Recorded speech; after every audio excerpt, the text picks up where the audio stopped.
អាណិតណាស់ខណៈមិនទាន់ទទួលបានប្រាក់សំណងជិត4ខែមកនេះបងស្រីនៅលក្ខណៈបង្ហោះសារទាំងនៅលើរទេះរុញអមដោយ sticker ទឹកភ្នែកដូចថាសូមរំលឹកផងដែរថាមានករណីគ្រោះថ្នាក់ចរាចរណ៍ដ៏រន្ធត់មួយបានកើតឡើងនៅកាលពីវេលាម៉ោង 18:00 នាទីល្ងាចថ្ងៃទី 10 ខែមករាឆ្នាំ 2025 កន្លងទៅនៅលើផ្លូវ 60 ម៉ែត្របណ្ដាលឲ្យមនុស្សមួយគ្រួសារមានអ្នកស្លាប់3នាក់និងរបួសធ្ងន់ធ្ងរម្នាក់ក្នុងនោះទី1ឈ្មោះហេងរតនាត្រូវជាប្តីបានទទួលមរណភាពក្នុងអាយុ29ឆ្នាំទី2កុមារា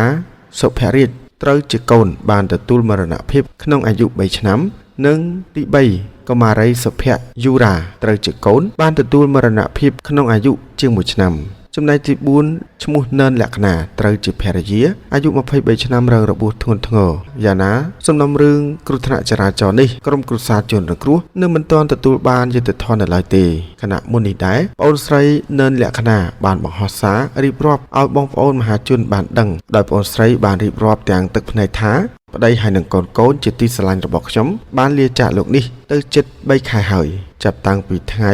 កើតហេតុថ្ងៃទី 10 ខែមករាឆ្នាំ 2025 រហូតមកដល់ពេលនេះនាងខ្ញុំនៅមិនទាន់ទទួលបានសំណងអ្វីនៅឡើយទេជិត3ខែហើយខាងតុលាការក៏ហៅឡើងរហូតតាមមកដល់ពេលនេះមិនទាន់មានដំណឹងនៅឡើយទេមិនដឹងថាពេលណាទើបបានសំណងខ្លះដើម្បីយកទៅបន្តការព្យាបាលនិងយកទៅសងគេកុំតែបានលើបងប្អូនទាំងអស់គ្នាជួយទេកុំអីខ្ញុំមិនដឹងថាមានជីវិតរស់នៅបន្តឬក៏អត់ទេក្នុងនោះប្អូនស្រីនៅលក្ខណៈក៏បានថ្លែងសារអំណរគុណទៅដល់សម្ដេចកតេប្របណ្ឌិតប៊ុនរ៉ានីហ៊ុនសែនដោយប្អូនស្រីបានរៀបរាប់បន្ថែមទៀតថានាងខ្ញុំនៅលក្ខណៈសូមថ្លែងអំណរគុណដល់សម្ដេចកតេប្របណ្ឌិតប៊ុនរ៉ានីហ៊ុនសែនដែលបានឧបត្ថម្ភថវិកាឲ្យនាងខ្ញុំសម្រាប់ព្យាបាលជំងឺនៅឯប្រទេសវៀតណាមនិងសូមអរគុណដល់បងប្អូនសប្បុរសធម៌ទាំងអស់ដែលបានឧបត្ថម្ភថវិកាព្រួយបារម្ភបានសួរសុខទុក្ខរបស់ខ្ញុំថ្ងៃទី 26 ខែមីនាម្សិលមិញនេះខ្ញុំបានចេញពីមន្ទីរពេទ្យត្រឡប់មកផ្ទះវិញហើយអាការៈបានធូរស្បើយបន្តិចហើយជើងមិនទាន់ដើរបាននៅឡើយទេអង្គុយក៏មិនទាន់កើតដែរចំណែកឯសុខភាពក៏មិនទាន់រឹងមាំដែរ